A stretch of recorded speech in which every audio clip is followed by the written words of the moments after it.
आज हमारे साथ जुड़े हुए हैं एनएसी के राष्ट्रीय अध्यक्ष कमांडर अशोक कुमार रावत। तो सबसे पहले रावत जी ये बताइए कि क्या संघर्ष रहा है ईपीएस 95 पेंशनरों का और उनको कितना पेंशन दिया जा रहा है? ईपीएस 95 पेंशन धारकों का प्रश्न बहुत ही गहन है और बहुत ही एक दृष्टि से सरल भी है। ये पेंशन धारकों को इन्होंने जिंदगी भर अपने, ये सभी इंडस्ट्रियल वर्कर्स हैं पूरे भारत के, ये 70 लाख लोग करीबन रिटायर्ड हैं। 6 करोड़ लोग इस स्कीम में मेंबर्स हैं जो हर महीने अपने पैसे भरते हैं। उसके बाद इस क्षेत्र में काम करने वाले लोगों की संख्या 19 करोड़ 33 लाख है। ये मैं आपको लोकसभा के आंकड़े बता रहा हूँ। इतनी बड़ी संख्या में जो इंडस्ट्रियल सेक्टर भारत का है, वो चाहे प्राइवेट उद्योग हो, सेमी गवर्नमेंट हो या गवर्नमेंट उद्योग हो, तो ये सारे केंद्र सरकार के, राज्य सरकार के सारे उद्योग और प्राइवेट उद्योग इसमें आते हैं। ये लोग पूरी ज़िंदगी 35 साल, 40 साल, 30 साल जो भी नौकरी करते हैं, हर महीने पैसे भरते हैं ताकि अंशदान करते हैं ताकि हमें पेंशन मिले। तो उन्होंने पहले 417 रुपये, फिर 541, आजकल 1250 रुपये पेंशन के फंड में भरते हैं हर महीने। और जब वो 60 साल के, 58 साल के होकर रिटायर्ड होते हैं तो उन्हें पेंशन मिल रहा है 300 रुपये, 400 रुपये। 2014 में 1000 रुपये पेंशन किया है प्रधानमंत्री जी ने, फिर भी 23 लाख लोगों को अभी तक वो 1000 रुपये नहीं मिल रहे हैं। ये बड़ी समस्या है। वृद्धापकाल में जब आप बूढ़े होते हो और आपको अगर 1000 रुपये मिले या 400-500 रुपये मिले तो घर में आपकी कोई इज्जत नहीं होती, ना घर में होती है, ना गली मोहल्ले में होती है, ना समाज में होती है, और आपको एक डेडवुड की तरह ट्रीट किया जाता है, ऐसे कि जैसे ये आदमी कोई काम का नहीं, ये एक बोझ बन के रहता है। जो माँ बाप ने ज़िंदगी भर कष्ट करके, बड़े लोन लेके, मॉर्गेज घर को रख के, कर्जे लेके बच्चों को पढ़ाया लिखाया, उन बच्चों के सामने उनको आज 10 रुपये के लिए हाथ फैलाने पड़ रहे हैं। तो ये सांस्कृतिक सवाल भी है कि मातृदेवो भव पितृदेवो भव जो हमारी संस्कृति है, आज उसी पे ये वार है कि हमारे संस्कृति को का पतन करने का एक तरीके से एक साजिश है। हम चाहते हैं कि वृद्ध लोगों को फाइनेंशियली एम्पावर किया जाए और वो भी अपने उनके पैसे से, जो पैसे उन्हें भरे हैं। अब 16 नवंबर 1995 से स्कीम शुरू हुई और 7 जनवरी 1996 में बड़े बड़े एडवर्टाइजमेंट निकले, ईपीएफओ ने सरकार की तरफ से निकाले। उसमें उन्होंने प्रॉमिस किया था कि इस पेंशन स्कीम में जो आएगा उसको सरकारी पेंशनरों से, तब के ज़माने के एनपीएस वाले नहीं, उनसे 10% ज़्यादा पेंशन मिलेगी। इनको प्रॉमिस किया गया था कि 23,000 से 27,000 पेंशन मिलेगी, मरने के बाद बीवी को भी इतनी मिलेगी, क्योंकि बेसिकली इट इज़ जो कैपिटल वो भर रहे हैं, उसका जो अंशदान भर रहे हैं, उसके इन्वेस्टमेंट पे आने वाले इंटरेस्ट पे उनको पेंशन देनी थी। और जब वो दोनों मर जाएंगे तो नेक्स्ट ऑफ कीन को 27 लाख देने का वादा था। और आज 300 रुपये, 400 रुपये, 1000 रुपये अगर मेरे माँ बाप उस पर जी रहे हैं, कितनी शर्म की बात है हम सब के लिए, हमारे देश के लिए, व्यवस्था के लिए, मेरे लिए। और ये सब चीज़ें ना हो, देश में ज्येष्ठों की इज्जत तभी होगी जब वो फाइनेंशियली एम्पावर होंगे।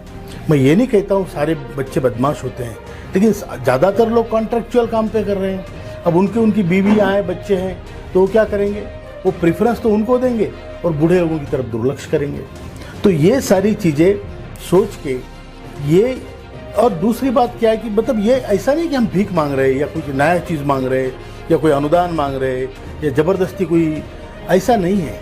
ये हमारे पैसों का हिसाब है। और जब इन लोगों ने जो पैसे भरे हैं उस पर आकर उनकी ज़िंदगी स्वाभिमान से ना गुजरे, तो ये व्यवस्था का या हमारा देश का होने का क्या फ़ायदा है? मुझे बताइए, इतना सुंदर, इतना सुशील और कल्चरली रिच कंट्री है हमारा, कि जहाँ इतने पुराने सूत्र है कि मातृदेवो भव, पितृदेवो भव, गुरुदेवो भव, ये संस्कृति है हमारी। तो जैसे अलग जगह पे खाने से लेके सब जगह जालसाजी चल रही है या देश को घटिया बनाने का कार्यक्रम चल रहा है, चाहे वो खेती हो, चाहे उसी तरीके से, या जो रासायनिक खत हो, उसी तरीके से संस्कृति का पतन करने के लिए ये बहुत बड़ी साजिश है, ये मैं पक्का मानता हूँ। अगर ये आपको बंद करना है इन लोगों का जो पतन हो रहा है, जो ह्रास हो रहा है, और जिस तरीके से वेदना में और एक तरीके से दुख में शाप देते हुए मर रहे हैं, वो हमें बंद करना पड़ेगा। ये मेरे देश के लिए ठीक नहीं है, हमारे किसी के लिए भी ठीक नहीं है। हमारी सरकार से गुजारिश है कि इनका हक इन्हें दीजिए। रावत जी, विभागीय अधिकारियों का कहना है कि सरकार के पास पर्याप्त फंड नहीं है, लेकिन एमएलए और एमपीज के लिए तो फंड की कोई कमी नहीं है। इस पर आपका क्या कहना है? आप किसको क्या दे रहे हो ये हम नहीं पूछ रहे हैं।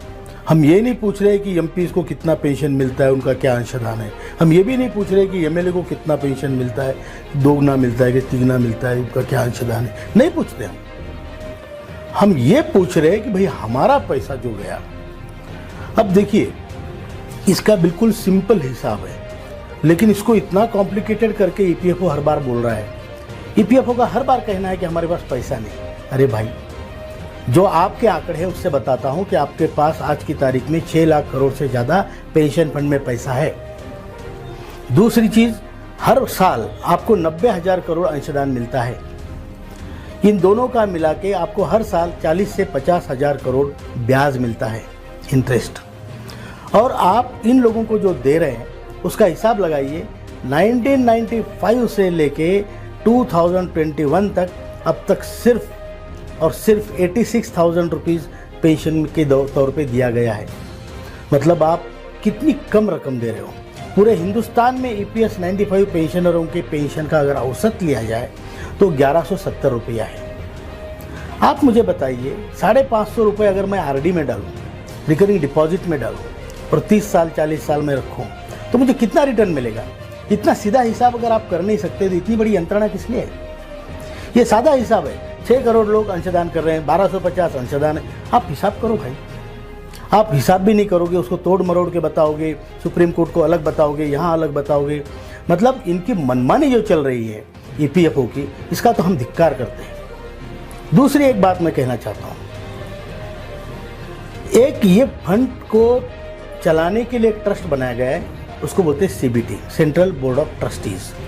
तो ये सीबीटी में 10 मेंबर होते हैं कामगारों के, 10 मालिकों के, बाकी सरकार के। 42 मेंबर की कमेटी है जिसके अध्यक्ष श्रम मंत्री होते हैं और जिसके सचिव ईपीएफओ होता है, सीपीएफसी। अब ये 10 जो प्रतिनिधि कामगारों के हैं उनमें 3 बीएमएस के हैं, 3 इंटक के हैं, 3 कम्युनिस्टों के हैं और 1 एचएमएस का है। ऐसे 10 प्रतिनिधि कामगारों के हैं। अभी इन्होंने क्या किया, ईपीएफओ ने सभी मतलब ये स्कीम को इतना तोड़ा मरोड़ा है कि उसको इतना लंगड़ा बनाया है। उसके जितने प्रावधान थे, अच्छे प्रावधान थे, सब निकाले गए हैं। 2008 में उन्होंने अपनी तरफ से यूनिलैटरली, एक तरफा उन्होंने ये जो प्रावधान था आरओसी, रिटर्न ऑफ कैपिटल, कि आप दोनों मरने के बाद आपका पैसा आपको वापस मिलेगा, निकाल लिया। मतलब आपकी ज़िंदगी भर की कमाई, आपको इंटरेस्ट तो दे ही नहीं रहे, असल भी खा गए। तो ये 10 प्रतिनिधि कर क्या रहे थे? अगर ये कामगारों के प्रतिनिधि है और पेंशनरों पे इतना बड़ा अन्याय इनके सामने हो रहा है, उनके मीटिंग में हो रहा है, तो ये कर क्या रहे थे?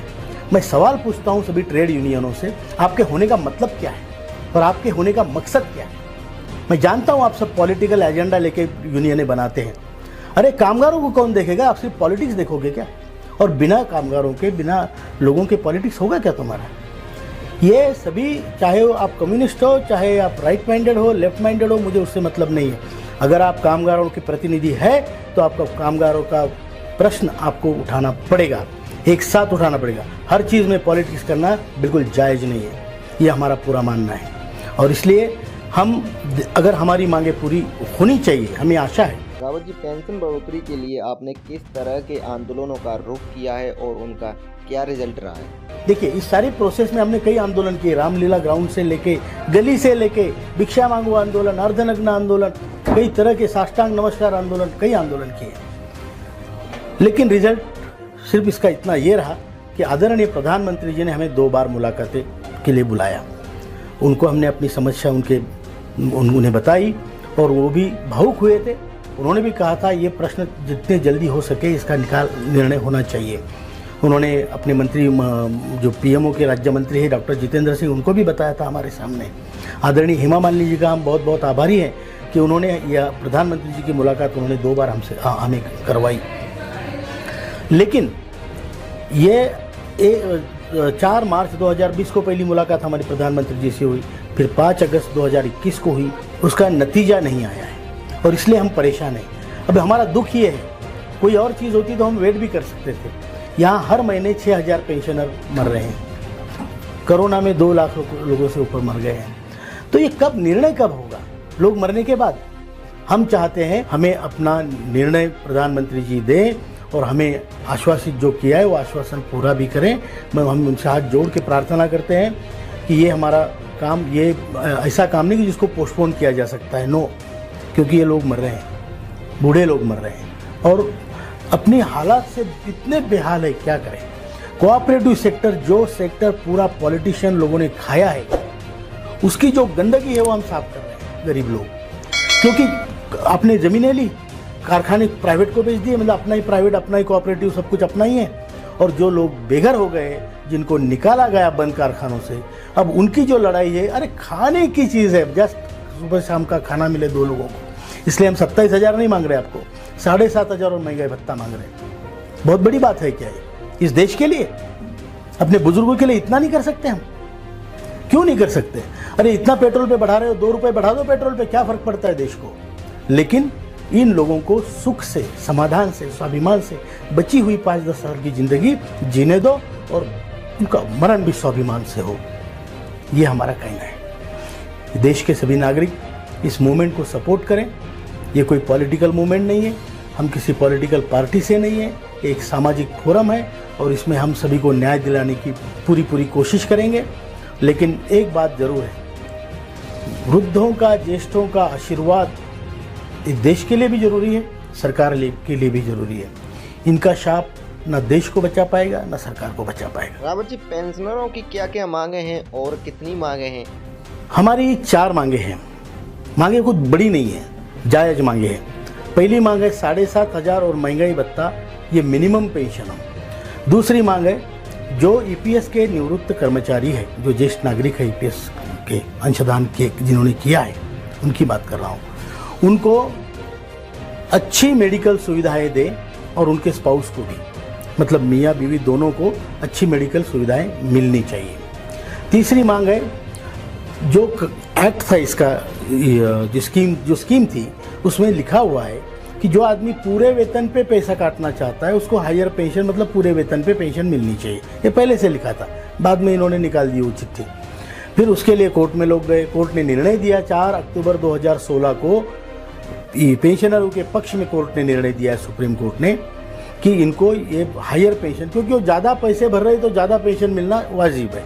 ये तो 10 रुपये दो तो 12 रुपये मिलेंगे, 20 रुपये दो तो 24 मिलेंगे, इतना सादा हिसाब है। उसको भी इन्होंने उसमें टांगे अड़ाई है ईपीएफओ ने।